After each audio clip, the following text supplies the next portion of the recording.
नमस्कार दोस्तों।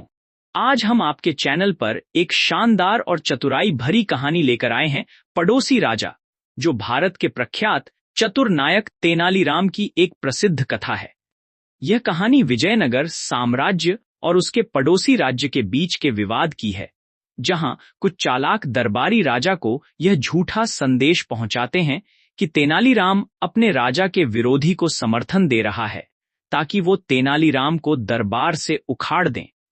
तेनालीराम चुप रहते हैं, लेकिन बाद में वह अपनी बुद्धिमानी से न सिर्फ राजा का विश्वास वापस जीतते हैं, बल्कि पड़ोसी राजा के साथ शांति भी स्थापित कराते हैं।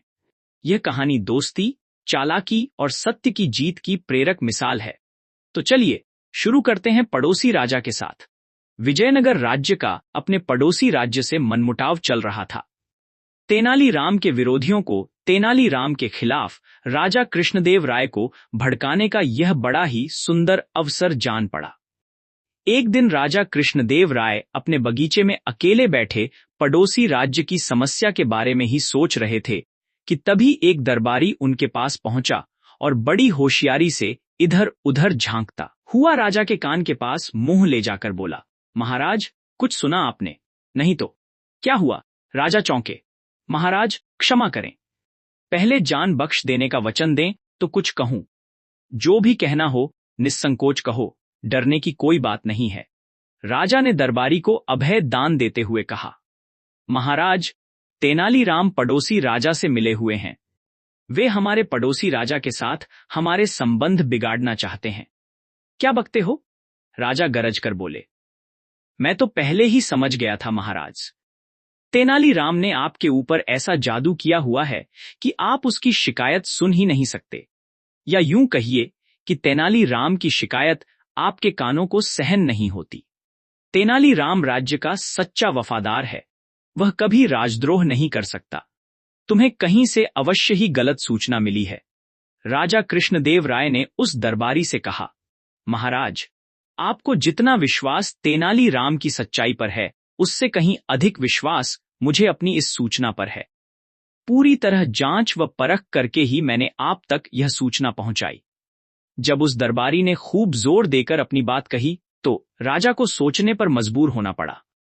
राजा ने कहा, ठीक है, मैं इस बात की जांच करूंगा और अगर तेनालीराम दोषी पाया गया तो उसे अवश्य ही कठोर दंड दिया जाएगा। राजा की इस बात से प्रसन्न होकर दरबारी अपने घर चला गया। दूसरे दिन कृष्णदेव राय ने तेनालीराम को एकांत में बुलवाया और बोले, तेनालीराम, हमें सूचना मिली है कि तुम हमारे शत्रु राजा से मिलकर हमारे विजयनगर राज्य को दूसरे के अधीन कराना चाहते हो। तेनालीराम ने जब अपने ऊपर लगाया गया यह आरोप सुना तो वह सिर से पैर तक कांप गया। वह राजा को इस बात का क्या उत्तर दे, उसे एकाएक यह भी सुझाई नहीं पड़ रहा था। राजा ने जब तेनालीराम को चुप देखा तो वह क्रोध से भभक उठे और बोले, तो तुम्हारे चुप रहने का यही अर्थ लगाया जाए कि तुम अपना अपराध स्वीकार करते हो। यह सुनकर तेनालीराम की आंखों में आंसू आ गए। वह बोला, महाराज की बात काटने का साहस न तो मैंने अब तक किया है और न ही कभी भविष्य में कर सकूंगा। राजा तो क्रोध से भरे हुए थे। तेनालीराम के इस उत्तर से वे और भी भड़क उठे। बोले, तुमने जिस पड़ोसी राजा से सांठ गांठ की है, अब उसी के राज्य में जाकर रहो। मेरा राज्य कल ही छोड़ दो। इतने बड़े अपराध की इतना मामूली सजा।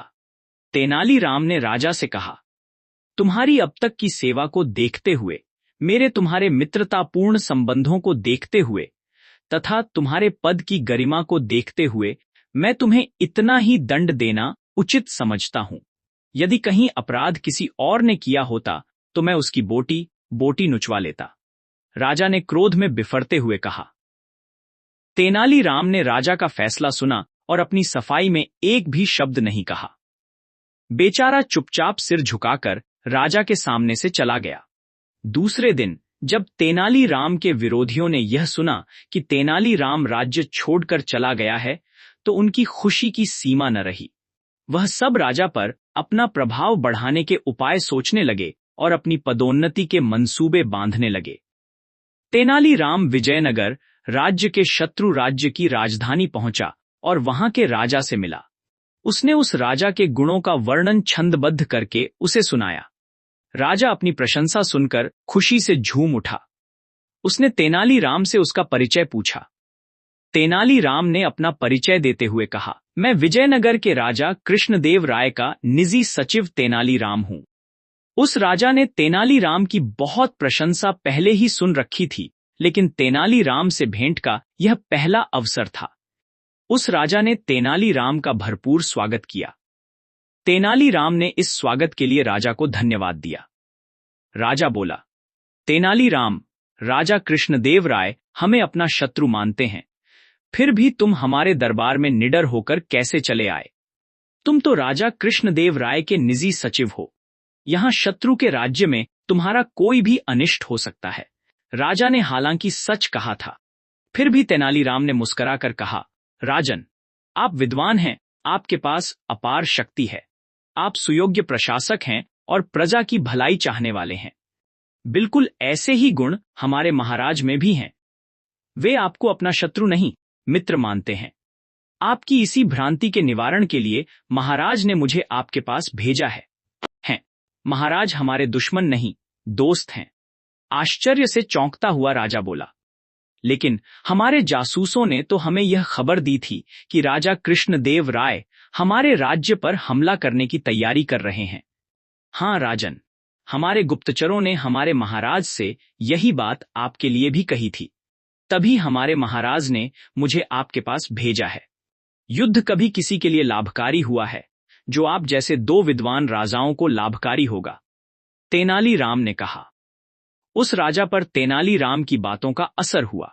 वह बोला, लड़ाई तो मैं भी नहीं चाहता, लेकिन यह बात साबित कैसे हो कि राजा कृष्णदेव राय सच्चे दिल से सुलह के इच्छुक हैं।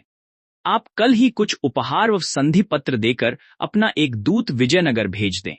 उस दूत को मैं भी अपना एक पत्र दूंगा। यदि महाराज कृष्णदेव राय आपका उपहार स्वीकार कर लें तो मित्रता समझी जाए, और यदि वे उपहार लौटा दें तो आप मुझे जो चाहें दंड दे दें, लेकिन यह तो मेरी तरफ से सुलह का पैगाम हुआ, यह तो मेरी हेठी मानी जाएगी। राजा ने कहा, लेकिन संधि प्रस्ताव लेकर तो मैं स्वयं आपकी सेवा में उपस्थित हुआ हूं। पहल तो हमारे राज्य की ओर से है। राजा की समझ में यह बात आ गई। उसने दूसरे ही दिन अपना एक विशेष दूत कुछ उपहार साथ देकर विजयनगर भेज दिया। उधर राजा कृष्णदेव राय को भी यह पता चल चुका था कि तेनालीराम बेकसूर था। उसके विरुद्ध दरबारियों ने आपस में मिलकर झूठी चाल चली थी। इधर जैसे ही शत्रु राजा का दूत बहुमूल्य उपहार लेकर राजा कृष्णदेव राय के पास पहुंचा तो राजा प्रसन्नता से भर उठे। उन्होंने मन ही मन तेनालीराम की बुद्धिमानी की प्रशंसा की और उस दूत के साथ ही अपना मंत्री भी उस राजा के लिए उपहार देकर भेज दिया। राजा कृष्णदेव राय ने अपना एक विशेष पत्र भी उस राजा के नाम लिखा कि तेनालीराम को तुरंत वापस भेज दिया जाए। और जब तेनालीराम वापस विजयनगर पहुंचा तो राजा कृष्णदेव राय ने उसका विशेष स्वागत किया और उसे ढेरों पुरस्कार दिए। जिन दरबारियों ने तेनालीराम के विरुद्ध षड्यंत्र रचा था, वे दरबारी शर्म से पानी पानी हो गए। दोस्तों, यह थी पड़ोसी राजा एक ऐसी कथा जिसमें तेनालीराम ने अपनी सूझ-बूझ और शांति प्रेमी दृष्टिकोण से दरबार की साजिश को बेनकाब किया और दोनों राज्यों के बीच शांति स्थापित की। अगर यह कहानी आपको पसंद आई हो तो वीडियो को लाइक और शेयर करें। नीचे कमेंट में लिखिए आपको तेनालीराम की कौन सी चतुराई सबसे ज्यादा पसंद आई। ऐसी ही मजेदार और सीख भरी कहानियों के लिए हमारे चैनल को सब्सक्राइब करना न भूलें। धन्यवाद।